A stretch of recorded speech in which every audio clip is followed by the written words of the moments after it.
L'alerte est donnée vers 10 heures, heure locale. Les forces de l'ordre courent dans tous les sens devant le Parlement d'Ottawa.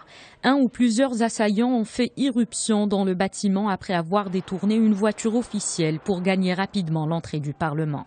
Quelques minutes plus tard, la police canadienne annonce qu'un autre endroit a été ciblé. Le monument aux morts, là où un soldat a décédé des suites de ses blessures. 3 autres personnes ont été transportées à l'hôpital d'Ottawa. Le centre de la capitale fédérale du Canada était totalement bouclé. Des centaines de policiers et des véhicules blindés circulaient dans la ville juste après l'incident. Le principal suspect, Michael Ziaf Bibo, est un Canadien de 32 ans qui fait partie des 90 citoyens soupçonnés de vouloir perpétrer des attentats dans le pays. Je mettais ma veste quand j'ai entendu des tirs, 10 tirs à peu près.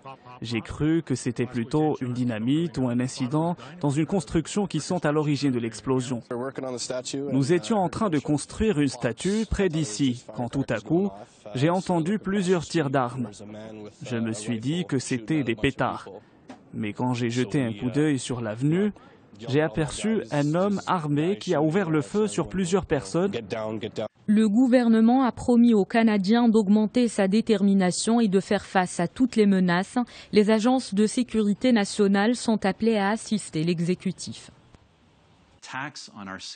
Les attaques perpétrées contre nos agents de sécurité et nos institutions gouvernementales visent notre pays, nos valeurs, notre société et tous les Canadiens. Un peuple libre et démocrate qui respecte la dignité humaine.